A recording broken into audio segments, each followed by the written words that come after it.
A través de la línea telefónica, en un diálogo en vivo, estamos en este momento comunicados con el doctor César San Martín, expresidente del Poder Judicial. Doctor San Martín, tenga usted muy buenas noches. Buenas noches, cuánto gusto. Disculpen ustedes que mi comunicación sea por teléfono, pero como todo estoy sufriendo un gran resfrío y por eso es que no he estado presente con ustedes. Lo supimos, doctor San Martín, pero de todas maneras nosotros agradecemos la gentileza que ha tenido a pesar de su estado de salud. Doctor San Martín, para muchos ha sido muy grave descubrir o enterarse de que usted prácticamente auspició una reunión entre el en ese entonces agente para el caso Chavín de Huántar y el ministro de Justicia, que hoy es el premier, con una jueza que tenía que ver el caso de Chavín de Huántar.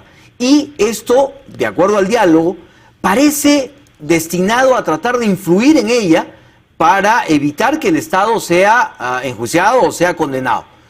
¿Por qué razón hace usted los esfuerzos por tratar de acercar al gobierno denunciado con la jueza que va a fallar después sobre el tema? A ver, muchas gracias por la pregunta, pero su información tiene bastantes puntos que hay que precisar adecuadamente. En primer lugar, no es el Ejecutivo el denunciado. Ante la Corte Interamericana es demandado el Estado peruano en su conjunto, todos los peruanos. Primera nota importante.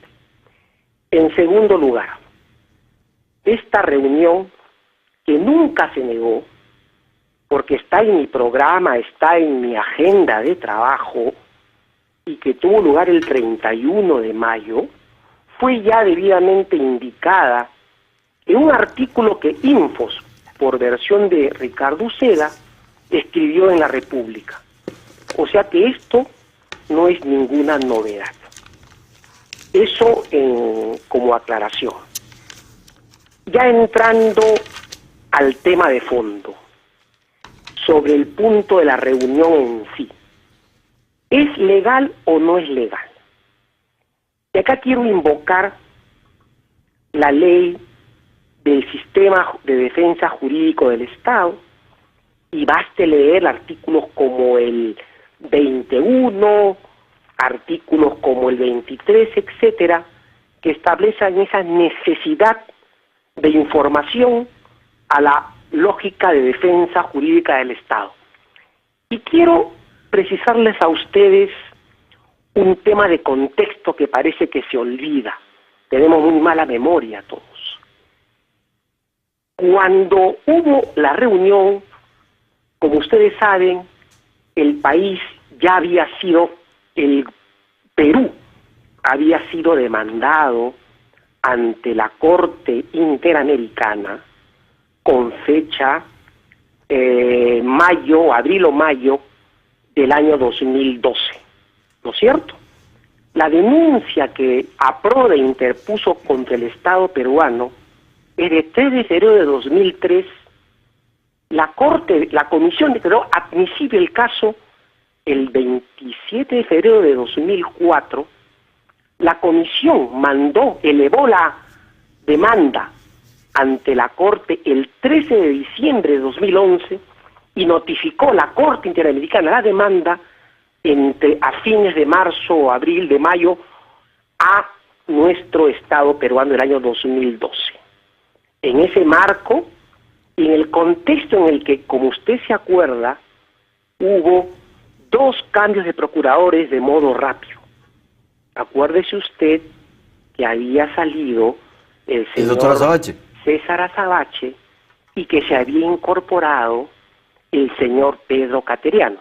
Por favor, ubiquémonos en ese contexto.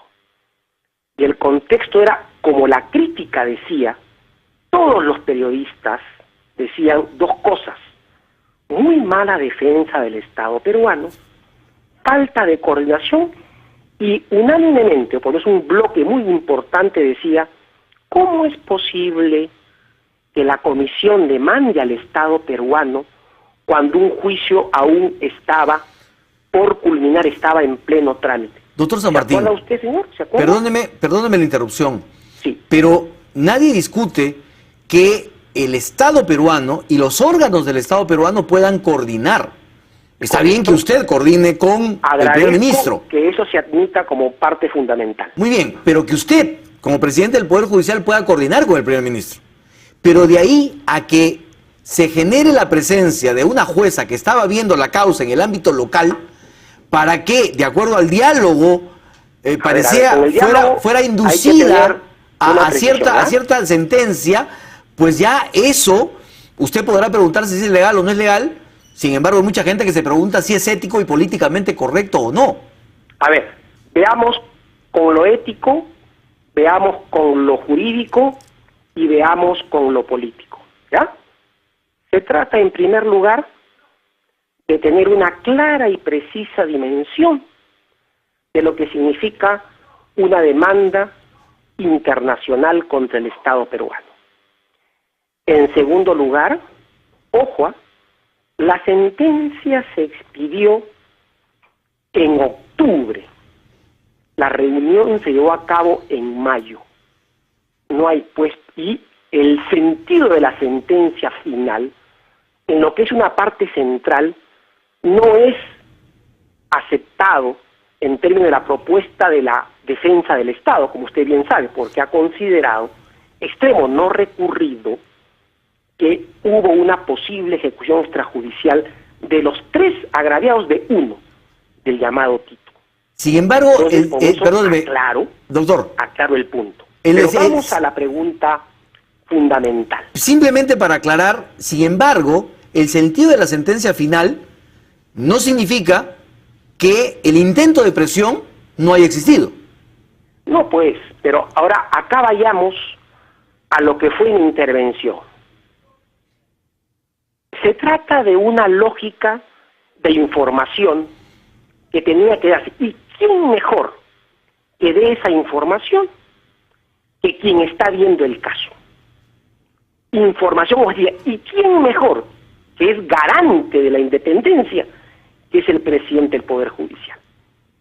Esos son los parámetros de la intervención y de la reunión que se tuvo mucho tiempo antes, y de ninguna manera importó una sumisión. Y no es reunión entre partes, sino entre órganos del Estado, de cara no al tema interno, sino al tema internacional. Pero es mucho más importante lo que a continuación hay que precisar. Usted está dando, por cierto, íntegramente el contenido de esos audios, que en la mula se han montado ya 7, ¿no es cierto? Yo soy un caserito de las intervenciones. Esta es la tercera vez que me intervienen. Nadie ha protestado. Nadie está investigando. Pero bueno, sigamos en el punto. ¿Es cierto todo lo que se dice allí? Se parte como que si ese audio fuese verdadero en su integridad. Yo le pregunto a usted y a quienes lo han colgado, que se ocultan tras un seudónimo, ¿es cierto? ¿No es cierto, ¿Todo doctor? lo que se dice allí es auténtico? Le pregunta a usted. ¿No se han montado cosas? Le pregunta a usted, ¿no es cierto? Parto de una primera pregunta y luego le voy a responder esto. ¿Quién debe responder eso? Quienes investigan, ¿no es cierto? Quienes han hecho esa indagación. ¿Alguien ha indagado sobre su veracidad?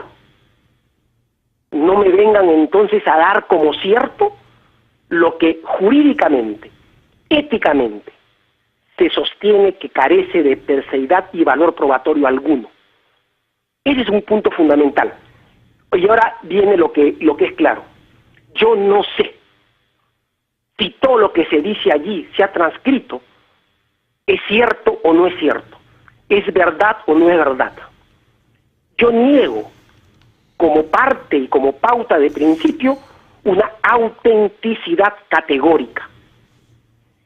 Muy bien. He escuchado ese audio, que es bien borroso, pero otros ya lo han limpiado parcialmente. Y hay muchas frases, muchos niveles entrecortados que dicen que son ininteligibles y que no se pueden decir de qué trata, ¿no es cierto? Usted sabe, cambiar una coma, cambiar una frase, cambiar una palabra, le quita un sentido fundamental.